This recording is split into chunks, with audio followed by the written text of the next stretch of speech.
Welcome to the Leading at the Next Level podcast, the podcast geared for your leadership journey.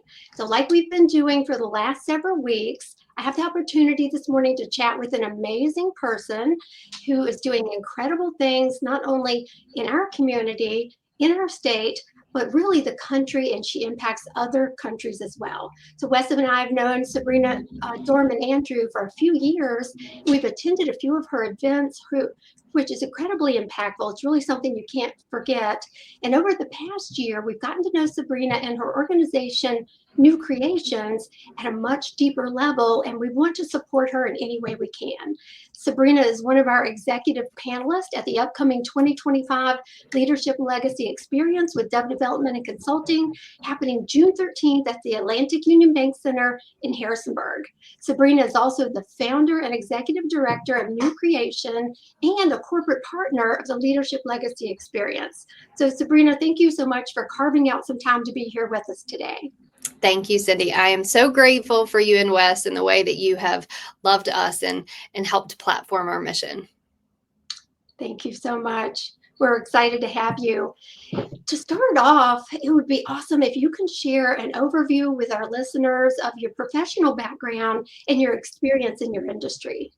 Yeah. So what's interesting, before my husband and I founded New Creation, I didn't honestly have experience in the nonprofit world. I helped run business offices for a dental clinic, and then I also worked in physical therapy. And so I came from kind of the administrative side, and that was my background.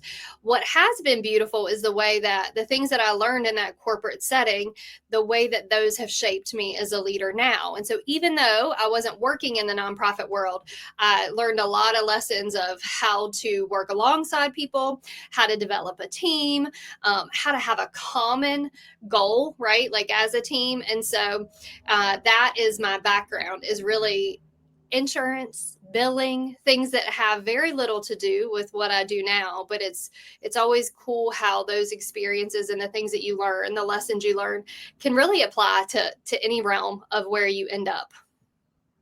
Isn't that exciting, where you can take those skills and then continue building on them and really impact where you're at now? Yeah. Yeah. And I had great leaders in those positions, particularly the job that I had when I was creating New Creation. My boss was incredible, and he was such a champion of the people who worked with him, and he never said for him. We worked with him. And so he really shaped me as a leader in a lot of ways. I'm not sure that he's aware of just how much that impacted my life in that season, but also as I've led this organization. What a great example of leadership. I can see those things coming through you. So that's Thanks. Fantastic. So what was your real clear purpose for accepting a role with leadership responsibility, and somewhere through our time here, even accepting the responsibility that you have now, that's not only leadership, but it's more of your purpose in what you're doing? Yeah, so it's interesting because I ended up in leadership, I don't want to say by accident, but I really wasn't seeking it out. I became very passionate about the issue of human trafficking.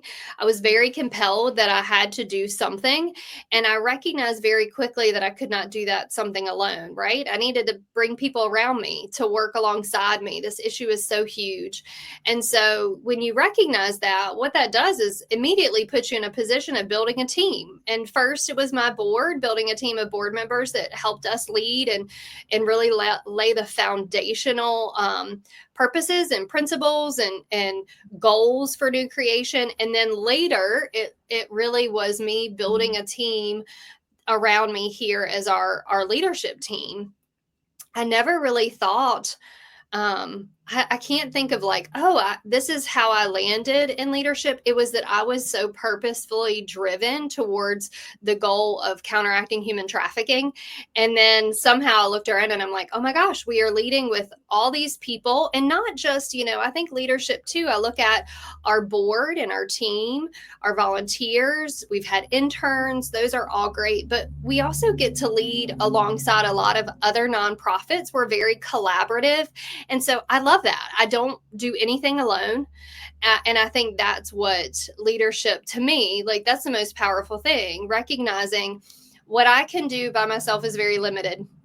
when I can put people around me and tap into what they're passionate about and what they're good at. Because Cindy, there's a lot of things I'm not good at. Numbers being one of them, really figuring out how to build a strategic team around you to accomplish a common goal. And so, I don't have a very traditional path to leadership. I kind of landed here because I was passionate about the issue of trafficking and figuring out solutions to end it. Wow, that's so powerful. And that's how a lot of leaders start. They have passion and purpose and they want to make a difference. I love hearing your energy when you talk about that. Yeah, So, but thanks. you have developed yourself as a leader. So what motivates you to get involved in leadership development and training? Yeah, I mean, I think what has helped is I have an incredible board that's really pushed me in my personal development and leadership development. Last year, I had an incredible opportunity to have an executive coach, which was so life-giving, and she really challenged me a lot. And it really made me think, if I am I want to be the best that I can be. I want to show up as the best version of myself, and really finding opportunities that strengthen that and in my leadership.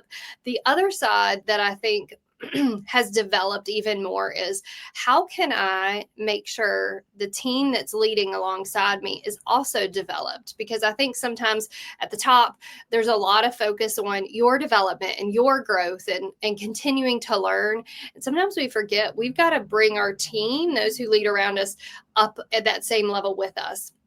So I've gotten very passionate about trying to find opportunities. We're very excited to work with you guys and have our team come to that one day incredible opportunity to learn and grow and be stretched. Like, those are the things that get me excited, because honestly, I hope that my team feels seen and loved when I see value in adding to their personal development, their professional development, that we as an organization are investing in our team. Our team is the way we execute our mission.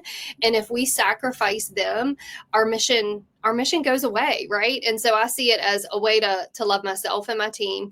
I see it as a way for us to just show up as the best version of ourselves.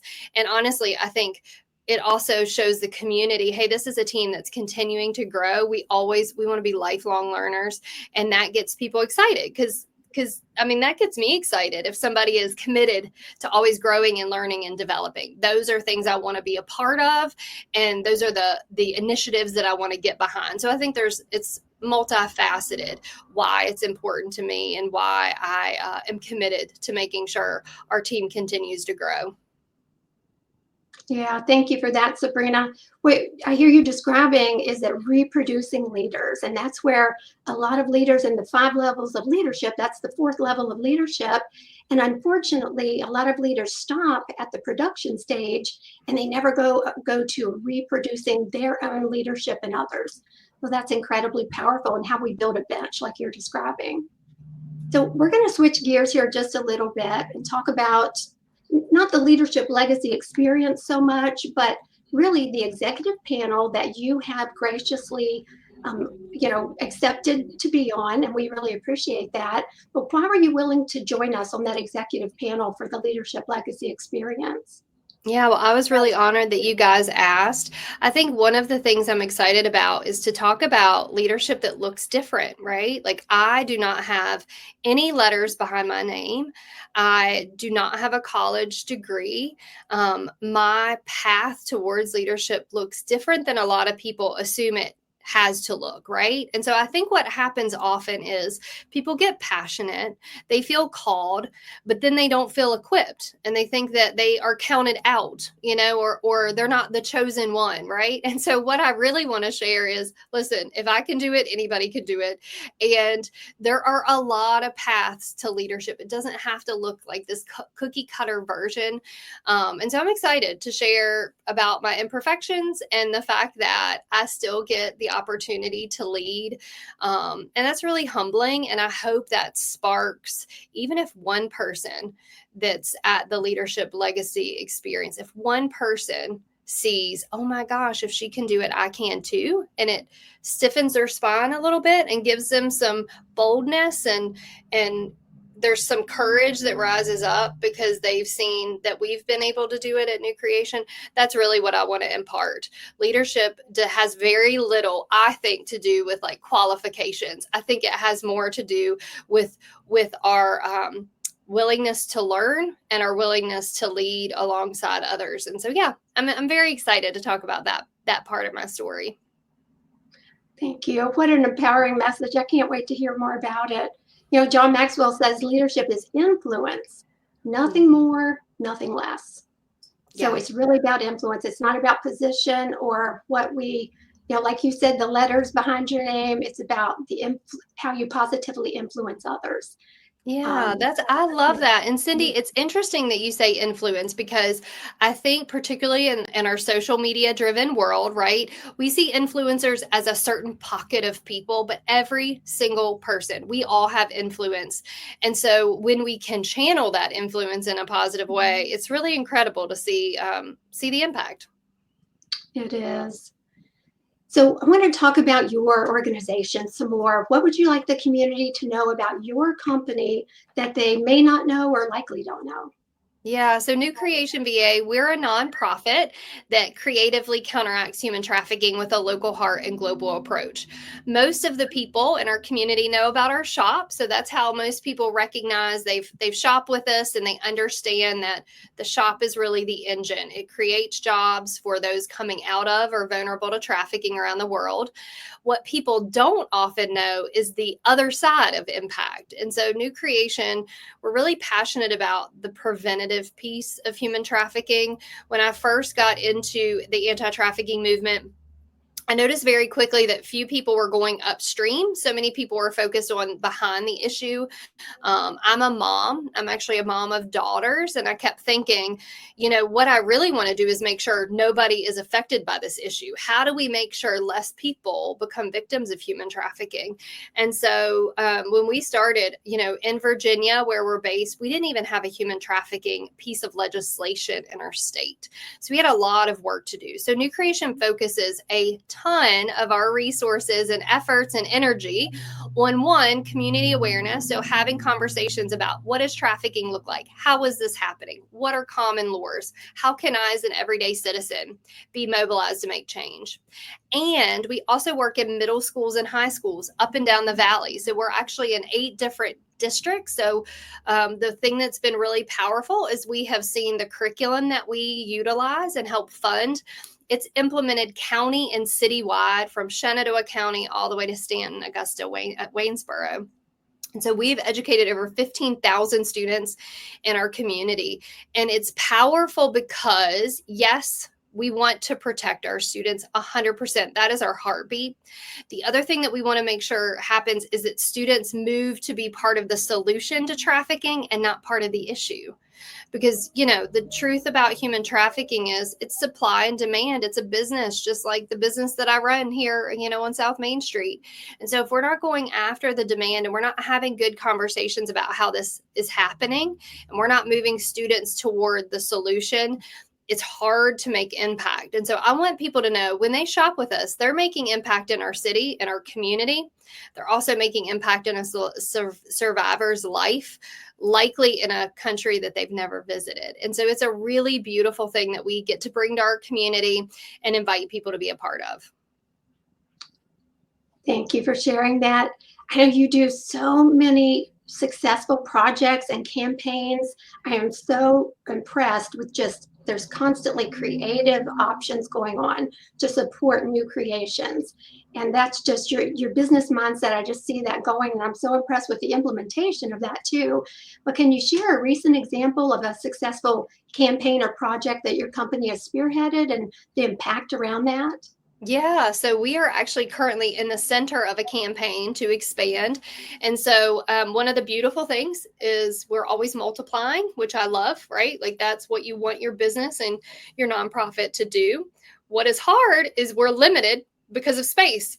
So we have a very small building. We bought a former pornography shop in our city very purposefully to have our headquarters in our shop, but it's a very small property, small building, but we own a full acre behind us. And so our vision is to have a multi-purpose barn, and it will house office space. It will house a warehouse. And what we're most excited about is we will open Virginia's first coffee shop and cafe that's a social enterprise, which means we really want to create dignified opportunities for women who are overcoming challenges like trafficking, domestic violence, aging out of the foster care system, incarceration.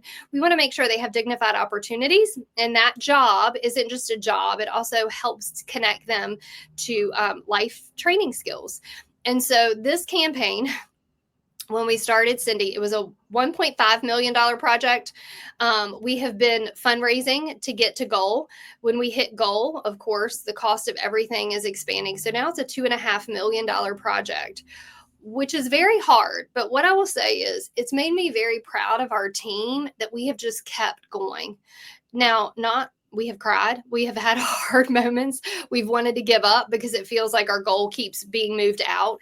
But I see it as success because we just keep going. We're now over 1.8 million to the $2.5 million goal. We're constantly connecting to new people, new businesses, new grant opportunities to make this vision come to life. And what I love most about this vision and this campaign and its success is the impact will be a local impact, right? We're creating opportunities right here, but it will really touch every aspect of what New Creation does to counteract human trafficking. So the impact of having more space will connect more jobs all around the world. And so that impact is limitless. We are very excited to I see what we've done with the space that we've had. I am so excited to look back, when we're 10 years down the road, to look back and figure out the hard in this moment is what set in place the impact of, the last decade. And so, yeah, we are not there yet. So we haven't met goal, but I still find it as to be one of the most relevant successes of New Creation's history right now. And we want to help you in every way possible with that campaign, Sabrina. So give us the name of your campaign. Yeah, so this is, we're calling it our Vivid Vision. So it's the New Creation Barn Expansion. And we have some information on our website. So if people want to learn more about that campaign or they want to join us and be a part, they can hop on our website and find out more. Oh, thank you for that. Now, the young professionals of today, switching gears just a little bit again, kind of with our last question likely, but our young professionals that are coming into the workforce, or maybe they're thinking about what do they want to do in the workforce, and they are really our future leaders. They are the generation that will be leading the world for like our grandchildren. So what advice would you give to aspiring young professionals really looking to advance in their careers and become successful leaders? Yeah, so I love working specifically with like college and high school age students because they are motivated and energized, right? Like as we get older, our energy starts going down. So I love seeing like the energy and the creative passions that our upcoming generation has. The best piece of advice that I would give is find something that you really love to do or something that you're really passionate about, because that is what has kept me in the long-term anti-trafficking movement. Frankly, this is not an easy issue to stay in, but because I love the work that we do and because I'm passionate about the issue, I can deal with a lot of the hard, right? There's a lot of things that we don't want to do in our jobs, a lot of things that's really hard to overcome. And without the passion and the drive, I'm just not sure I would have had the staying power.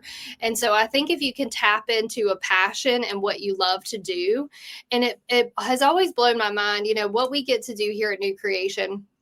We're mobilizing our community. We're tapping into our creative abilities, right? Of like all these creative ways that we counteract human trafficking. But I think what actually is like what draws people to us people say all the time, I can tell you guys are so passionate.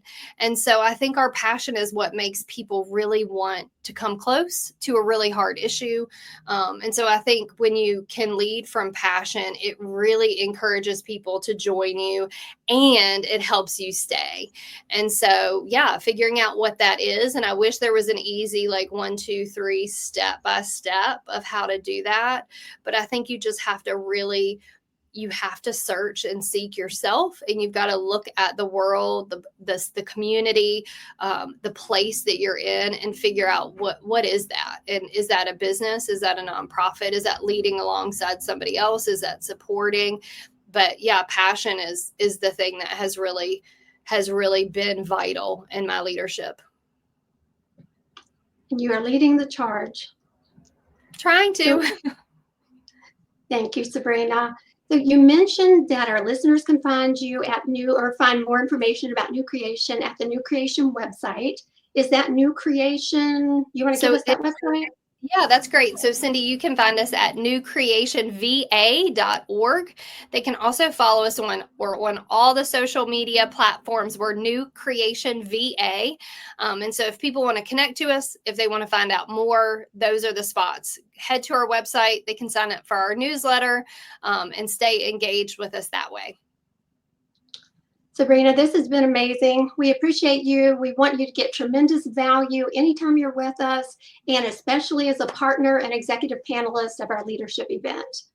So in closing, for anyone listening to this, we offer a complimentary access to a resource that Wes and I created. There are over 100 leadership lessons in this platform developed and delivered by Wes and I. If you would like to try that out, complimentary, let's see, shoot us an email at admin@dove-development.net. Again, over 100 leadership lessons. This gives you a 45-day all-access pass at no cost. So if you want continuing education credits, leadership lessons, or for whatever reason, shoot us a message. If not, that's fine too. You know you can find us here on our podcast. Have a great day, and God bless.